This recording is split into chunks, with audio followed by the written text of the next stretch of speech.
And I found myself over the other side of my room and floating halfway through the floorboards. And I turned and I looked, I thought, oh, this is my room. And with, in that dimension, where you think you go, so where you place your attention on, you'll go in that way. That's not walking. You can try to walk, but you're not going to get anywhere. And so I looked around and I looked into my room and I floated. And I saw my bed, and I thought I floated above the bed, and I saw a body in the bed. And it was my body. And from the partly open eyes and the mouth, this golden glow came. It was a lovely golden glow. And I looked down, and that freaked me out. I thought, that's my body, I've got to get back in there. So immediately, with that sense of panic, and if any of you know astral travelling, with that sense of panic, immediately that zaps it straight back into your body. But I was a changed person. After that, I realised that. And I guess it could be big, but when you die, you don't cease to exist. You simply shrug off the physical body and you float off and you go somewhere else. So in that moment, the whole fear of death, the whole fear of death had just gone from me. And the next morning I went to my flatmates and I had breakfast with them, and I was just brimming. I just wanted to say it. It's like, don't worry, there's life after death, you'll be fine. But yeah, I was a changed man. But for 3 days, and one of the things that I hadn't done was for 3 days and nights I'd gone without food or water. I was just quite in the zone. So I must have reached some level of closeness of death, I guess. But and then I went to do psychic development. So I was on my way, and I did these psychic development classes, or psychometry, energy healing, channeling, all those sorts of things. So all of a sudden I got this thirst for knowledge and thirst for understanding, and that took me a lot further. And one of the things with all of this that happened was that one of the things I came across again and again and again was that we have so much potential as human beings. We have so much potential. And if we have a look at some of these people and some of the things that they've done, I mean, now, do any of you know this couple up the top left here? Breatharians? Yes. Yeah, so they're the breatharians, Akahi, and I think she's Camilla, and this is their child. And what they are as breatharians is that they only live on, they don't eat and they don't drink. They don't drink, isn't that right, Chalopa? Yeah, they don't drink or eat. They don't drink or eat, ever. Well, they can. They do sometimes in a social environment when they feel the need for it, or when they feel it's conducive to anything, but they don't eat and they don't drink, and they're perfectly happy people. And that baby was born with neither of them eating or drinking. Camilla went through that pregnancy with that baby without eating or drinking, and they were very strict about it. They had the doctor check out on a regular basis all of her levels, and her iron levels throughout the pregnancy were perfect. Talking about RNA capabilities, I mean, over on the right here we have the rainbow body of the Tibetan monks, and on a fairly regular basis in Tibet, monks are attaining this rainbow body, which is perhaps enlightenment. With that, the body shrinks. The body of the monk shrinks and shrinks, and so in some cases only the hair and the nails are left. In other cases they're left with this there's this tiny baby's body that's left. But they can certainly attain oneness with divinity. This one down here is Dynamo Jack, and he was in, was it Burma? He's a guy who does a lot of chi. He uses his chi, and he can do things like he tests people. He has students, and one of the things he does is he sets up a box of matches on the edge of a table, and he says, "Okay, knock that off with your chi." And so these guys just try and knock the matches off the table just with their chi, and so that's one of the tests for one of the lower levels. But what Dynamo Jack can do is he can actually do things like create fire through using his chi and forcing it onto the paper. He can do all sorts of things. But he's very, very strict, and his master is very, very strict about his usage of the powers, of those powers and showing them off. So he was very, very, very, very aware of that. And this one's HRM, so in a similar model, HRM to the breathariums. HRM is a sun gazer. So he gazes into the sun, and what happens is that there's this something like he gains nourishment from the sun, and this prana drips into the back of his throat, and so he survives on that. He can survive on that alone. And then we have all of our traditional Christian mystics who can float in the air, who can levitate, who can do all sorts of incredible things like materialize food, all that sort of thing. In the Philippines and in some of the other places of the world, we have our psychic surgeons. And with psychic surgery is they're actually able to move their hands into someone's body and extract tumours, extract all sorts of things from the body. And then they just wipe off the blood, and there's no scar, there's no wound.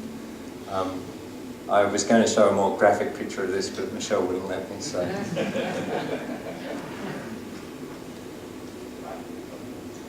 Now, this story up here, this top one, is a fascinating one, because this shows just how close we are, or I came, to something like that happening. There was a guy in India who I met in the ashram, and I'll call him Clarence for the sake of, his name was something similar to that, and he came from Europe, but he went and he trekked in the Himalayas, and as he was trekking through the Himalayas, he walked past this sadhu, or holy man, and the sadhu stopped him and said, "What are you doing?" And he said, "Oh, well, I'm trekking through the Himalayas."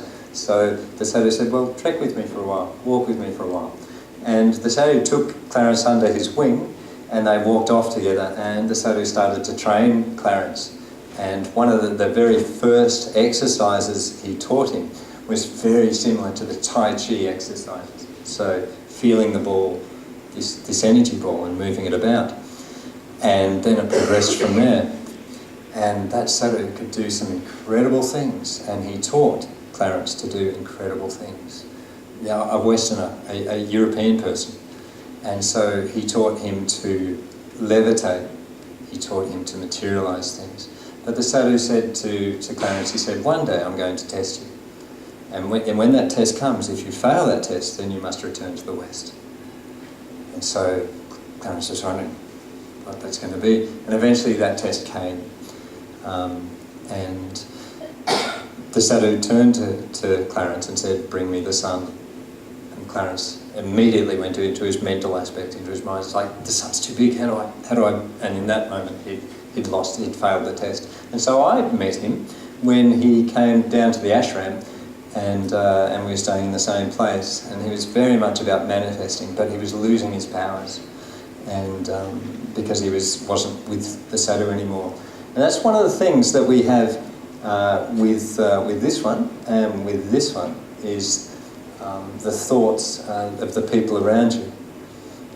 And our thoughts create our reality. And once again, this comes up. It's come up in a number of the talks already today, and it may come up in talks again tomorrow. Now, this, for me, if I distilled all of the New Age teachings into one phrase, it would be that our thoughts create our reality. Not just once, not just twice, all the time, every thought that we have. And I would assimilate it to, for example, building a table. So you build a table, and it's very, very simple.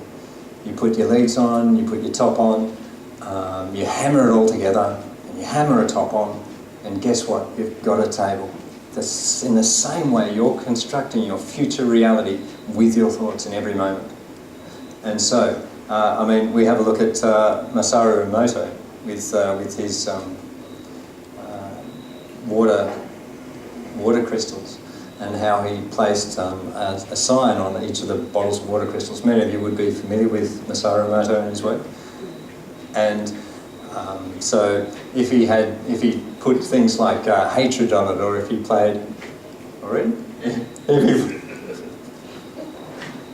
If he played heavy metal to it, this would be dissociated. So, but if he put love or something like that on the bottles, these beautiful crystals would form. So what reality are you creating with your mind every day? Are you creating a beautiful reality of harmony, or are you creating bombs and peace and anger and frustration? So, getting on, I've had experiences with grey aliens for a long time. I've been abducted when I was a child, and since perhaps puberty, I remember lights coming into my room, red light, and I was very, very afraid of the boogeyman. I'd always get my mum to check out the wardrobe or to check under the bed before I go to bed, and I'd very much be hiding underneath my blankets. And that's because these guys took me a number of times, and my experience, I would remember these experiences through a dream. So as I woke up from the dream, I'd have this recall of what happened to me, but I'd remember it as a dream. And very much throughout all of the literature on the grey aliens, this happens again and again and again, that people remember these things while they're waking up from a dream state. And so I've had a number of these dream recalls, and Linda Truckee, who's not here right now, but she was here today, and she's done a lot of Tony Rodriguez's artwork, which you'll see tomorrow, and she's done all of this artwork for me, which is delightful. She's got a way of you say things and you draw this very rough sketch and picture, and all of a sudden it's looking back at you in colour, in full colour and 3D, and you go, oh, hold on, that's a little bit too much. So they've taken me from since puberty, and they've done certain things with my genetics and my genetic material. I remember the probes that they'd used, and I did a drawing of the probes, but I'm not going to use them here, and some of the other implements that they used. But so one of them was, now I got the name for this one, and he's Ransom. He was the first guy I remembered.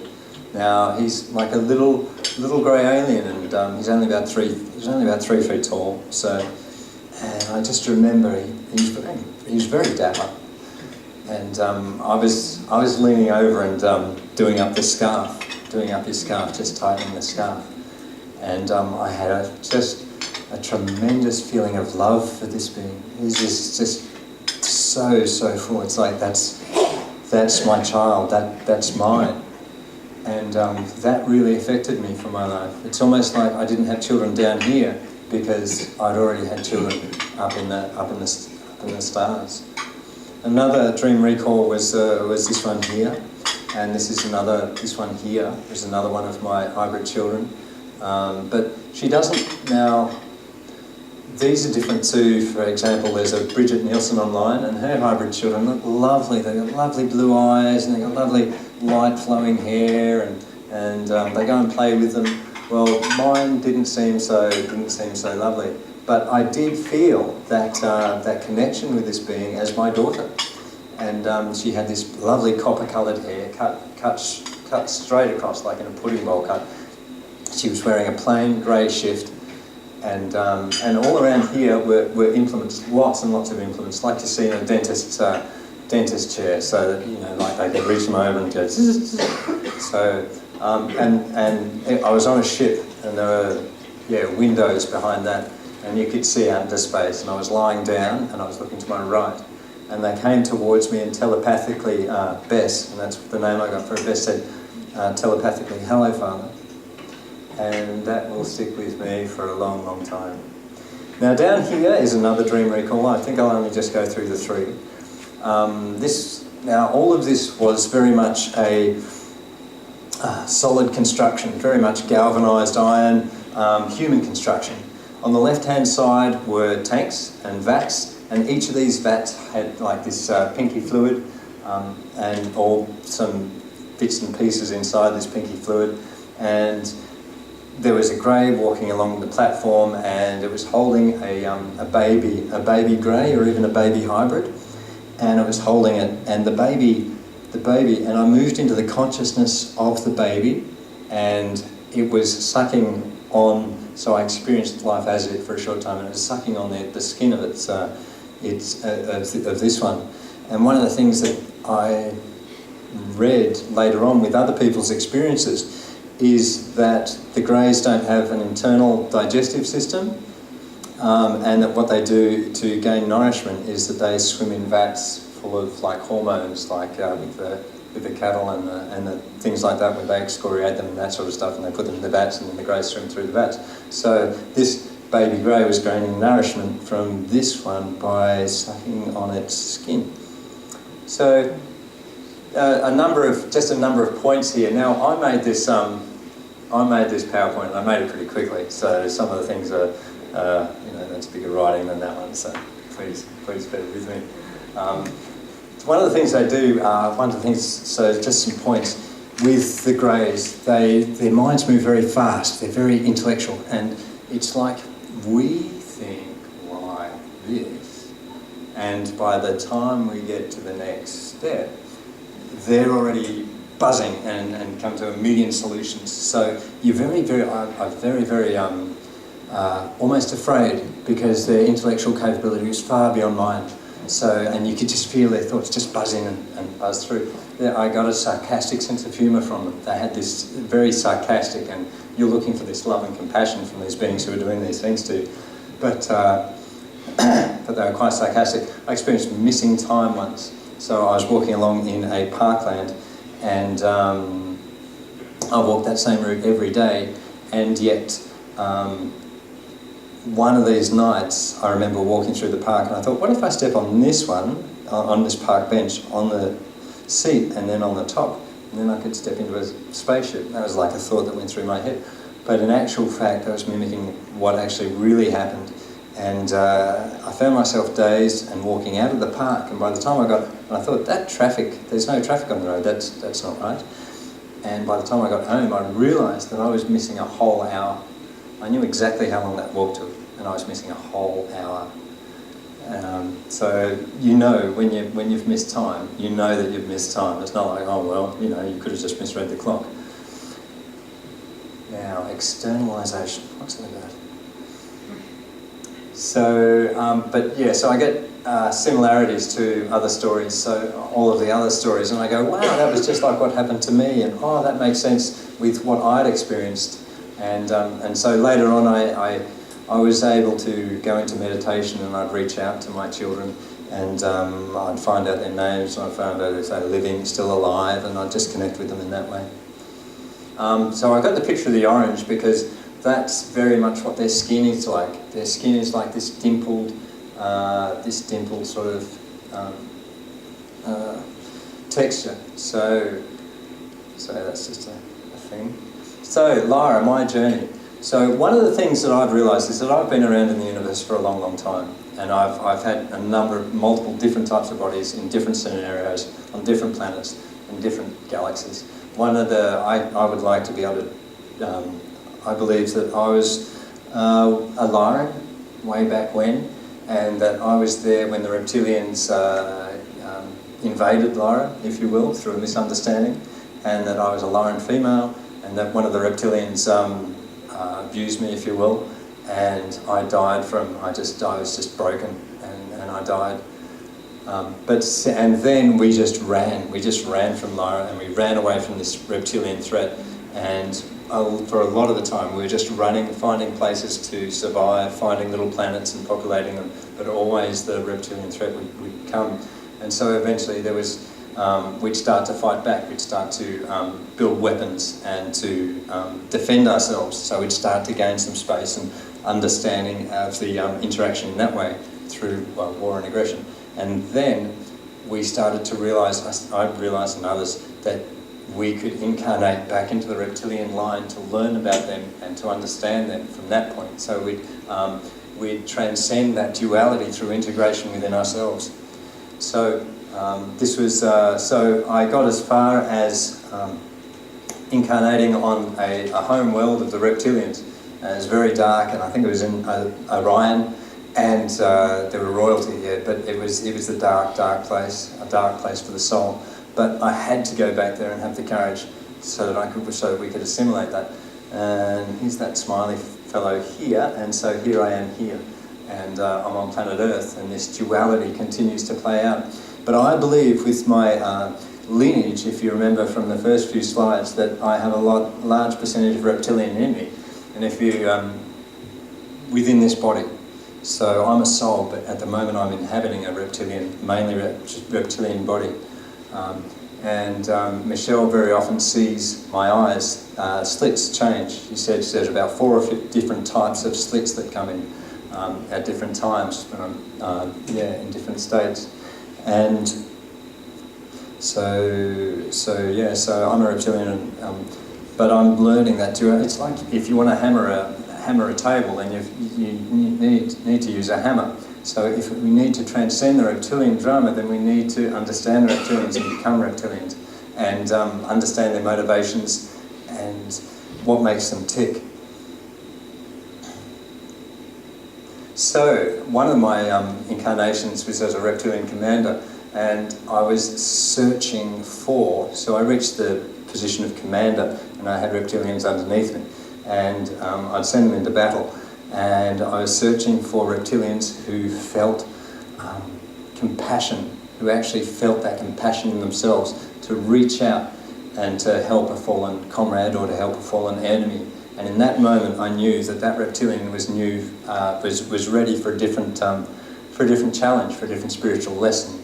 And so then I actually recruited, if you will, a fleet of reptilian beings who understood compassion. And I believe that they're still out there waiting for me now, and that's their phase of learning, that they must give their power over to me as a light being, rather than giving their power over to a dark being. And then in the future, then I will, at some stage, they will regain their sense of self-empowerment, and then they can go off and they can do their own thing. But for the moment, that serves them. This is what I believe. So this is just a story. So if any of you disagree with this, then that's fine. Certainly, I would have hesitance with anything that you're listening. But this is what's come to me. So the warrior code is: do not attack an opponent that is unarmed, unaware, or vastly outnumbered. Warriors like to test themselves. They like to test their strength. They like to. So the object is to have honour in battle. And the reptilians on Earth do not engage Earth humans according to the warrior code. They engage according to subterfuge. They lie, they cheat, they work undercover. They're not out in front. So that's one thing that's for me with this code that they do not own, and it's within their own system. So. It's funny because, I mean, through the number of different types of beings in the universe is vast, and the universe is populated. It's populated all over, fully populated with all of these different types of beings, and some of them. So I've had a number of beings come to me that look like, for example, if you could create a hybrid from just about every being on the planet with our human DNA. Then you'd come to some tiny understanding of just how many different races and species of human-like beings there are out there.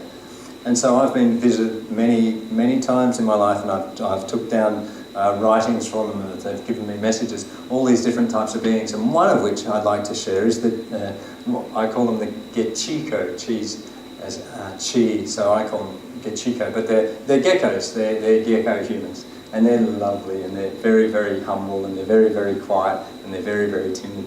So they're not the big bad reptilians, but they're reptile people. So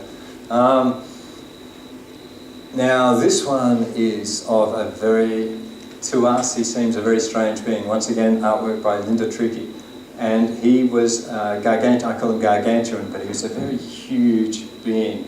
But he had these huge hands. He was like a hippo. He had hippo DNA, he had cow, bovine DNA, he had a few different types of, that crossed with human, so I wasn't quite exactly sure. And he had little tassels coming down on either side of his mouth here. And he was in a ship. I remember him in a ship with this reptilian female. She had white scales. And I remember, and he had chainmail. He seriously had chainmail on, and wasn't the best kept. But he was hugging as a child. He was holding, and with his big black eyes looking down at me. And when I remembered that, I actually teared up. I actually cried. It full on. It just adds. So how can we have these incredible emotional connections with these beings that don't look like us? But I felt that tremendous love for that being, and I felt that he was with me before I came down onto Earth into this incarnation. So, grandiose visions. So here we go. I may as well put it all out there. So, on another level of being, I incarnate to and I terraform planet. I do a number of things. I perceive there are these beings that help to bring planets to ascension, but not just one planet. At the same time, they coordinate the ascension of a number of different planets, and so it's like a tapestry. It's like a symphony of ascension of planets when you do it in the right way. So I terraform planets. In fact, on this higher level, there's a current Mars connection where I'm in tune with another being who's on Mars, who's actually doing some terraforming up there. So occasionally I just connect with him, and it's like, oh, okay. And when you have that connection, it's not just a memory, it's not just a thought, it's not just a dream. It has a certain quality to it that you go, oh, that's real, they're up there. So I seed planets with new life. I ensoul in different bodies in different systems to achieve an overall end of universal enlightenment. So I ensoul in different bodies in different systems. So sometimes in this lifetime I wake up and I look at my hand and I go, so I'm in that body at this time. How much time have I got? Can I ask? 10 minutes? 5 to 10? Okay, good, thank you. And I coordinate multiple galaxy-wide ascensions. I mean, it's pretty grandiose, but I know it's not laid out there. But the most fun I have is when I go undertake voyages of discovery, and we go out into places in the universe that aren't yet known, aren't yet mapped, no one's been there. And the universe is pretty big, and it's been around for a pretty long time. So even though we have all of these different races, the Andromedans, the Arcturians, all of those, there are still vast regions of space that are unknown to us. And so I pack up my ship and we head out and we find different planets and we grow things on them and we become, and we just see what we can create. We create and we put different types of beings down there in a different type of coordination to see what's going to happen and what's going to play out. Okay, so this was just a bit of a segue, so I do just some of my photography, so I'll just go through some slides here. I'm an underwater photographer, so just to lighten things up. These are a pair of dumpling squids being very amorous at night time. Okay, so we'll just go on to very quickly. So who we're up against on this world is this New World Order, and they have all of these different agendas to take us down. If you can think of any way that they can poison us, pollute us, destroy us, then they will. If it's through our food, it's through our water, it's through our air, it's through the unseen microwaves that beam down, it's through our genetics. In any way that we can perceive, it's breaking down our family bonds. So if there's any way that they can break us down, then they will. And they have, particularly the family units, the love between a man and a woman, and the love between a couple and their children. They break down all of these beautiful, loving bonds. So they're after, one of the things that they're after a number of different agendas, but I've just put a few down here. One world government, taking out 6 billion of the population or something, the Georgia Guildstones outlined that. The transhumanist agenda, because if they have chips in us, if they make us half robotoid, then they can do whatever they want with us. They can make us do whatever they want, so they're in power, so they're these megalomaniacs. It's only approximate what I'm saying, but Bitcoin, electronic currency, if you don't have hard currency in your hand, and if it's all electronic, then at the push of a button, then they can wipe your entire fortune, and you've got no leg to stand on. World depopulation, through disease, so there's SIDS, there's AIDS, there's SARS, there's bird virus, there's all these, there are all these different viruses that have been AIDS, that have been put out onto the public, and they've been engineered in labs. Laboratories have these certain genetic codes that they put within these things, like a trademark. So they put these genetic codes in these molecules to say, almost made by Symantec or whatever, but they're a genetic code. And so people have seen those and they go, this was made in such and such a lab. So that's what happens with, they're very good at that. So what they're keeping us from is free energy, and you see Nikola Tesla all the time, because he was a crucial part of our evolution with all the things that he brought through about free energy and his Tesla Tower. But recently there's also the Joe Fill cell, which is, I went up to see Sol Millens and talked to one of the guys at Bio New Energy up there, and I got up there and none of them would talk to me. And it was only later that I found out the story of what actually happened. And that is that these people in an SUV had parked directly in front of this guy who was running a Joe Cell in his car on the road, and they virtually threatened him. They got out this file. Have any of you heard this story?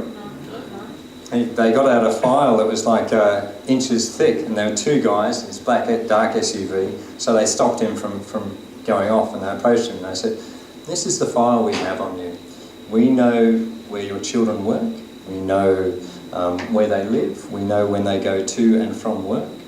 We suggest that you stop researching the Joe Cell right away, and then you get rid of all of the material, all of the parts and material, and that you don't talk about this again." And so that's why I contacted like 3 or 4 of these people in this Bio New Energy group, and none of them would talk. So that is the level of control. That's the level that we're up against. That being said, this was a recent one, but this has fallen through. But they're free energy devices, and they were mass produced. This is Miran Keshi, the Keshi Foundation. He is Middle Eastern. I forget the country. Iranian.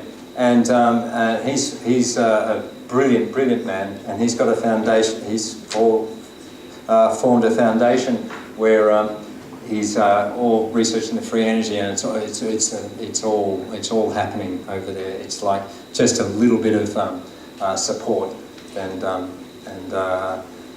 we'd be off with free energy. But they're trying to restrain this. But the thing is, they can't stop everything from coming through.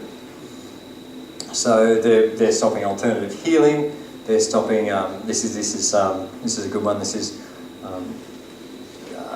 black salve, and just a salve that you put on skin cancers, and you tend it, and then it falls off, and then finally it just pops out. Basically, it kills the cancer, and the cancer pops out, and you've got this very healthy skin underneath, and then it heals over. So they're keeping us from all of these beautiful things. They're keeping us from a healthy world, abundant. If you can think of a utopia, any sort of vision of utopia where you've got all of these animals fully happy and fully in their environment, and clear air, and good food, and perfect health, healthy relationships. That's the thing, once again, that they tend to break down. And connection with our universal family. So that's what they're keeping from us. Now I was going to go through mind control, but that's so this is a good segue. I guess I'll stop in a few minutes.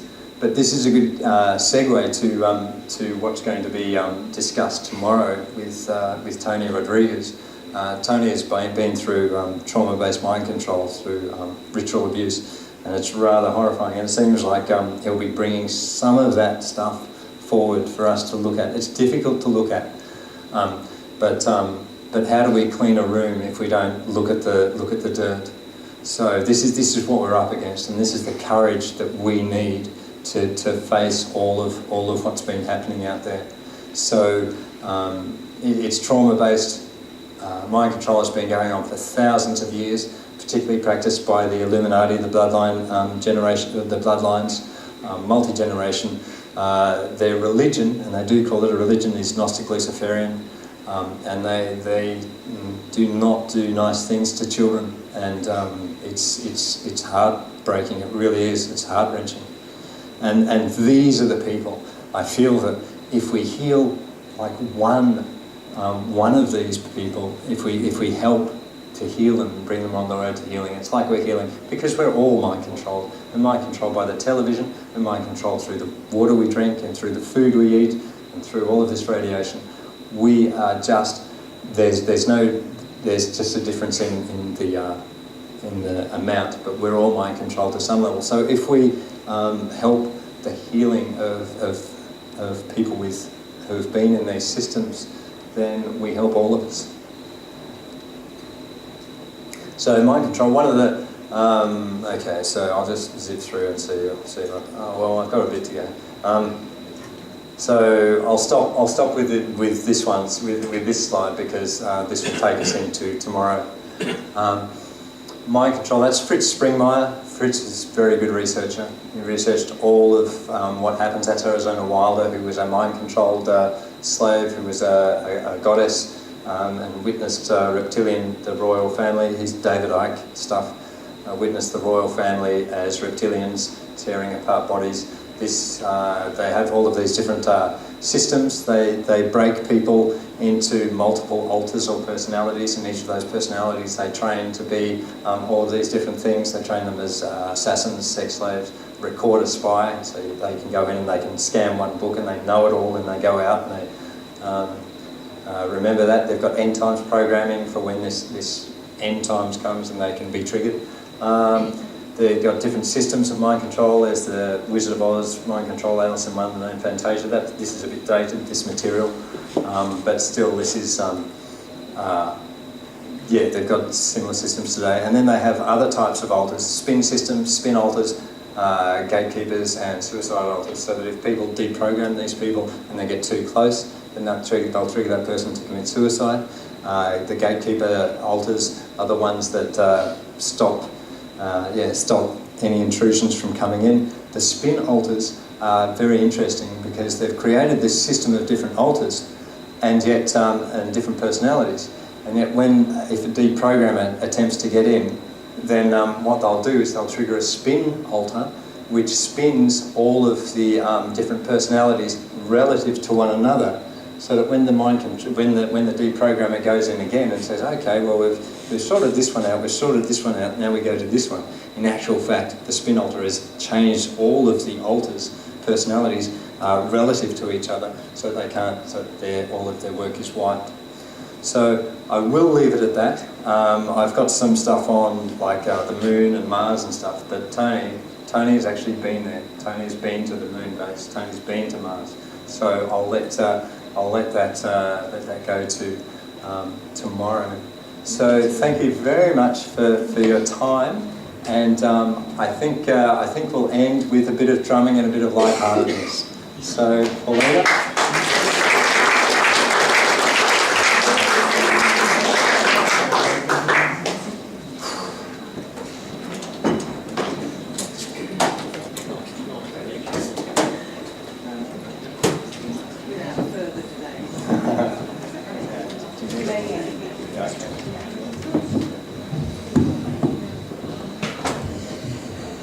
I was going to tell you a story in relation to the mythological things that I was talking about earlier, but maybe you've had enough of words for today, and just a bit of drumming would be good.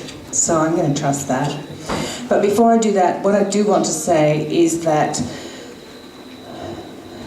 we're at a conference that is about star family, and we're obviously talking about contact and ETs and those sorts of things. So through this weekend, you may have some interesting dreams.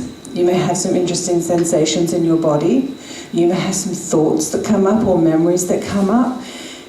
And you may have anything at all. You may even have some contact if you've never had it before.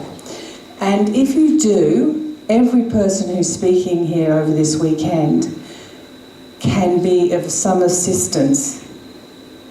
And so whether it's your fellow participants in the conference who are sitting right next to you now, or speakers, this is the opportunity to ask for help or share your stories with each other if that occurs, or if you wish to, because this is a safe spot, and all the people who are speaking have had some kind of experiences.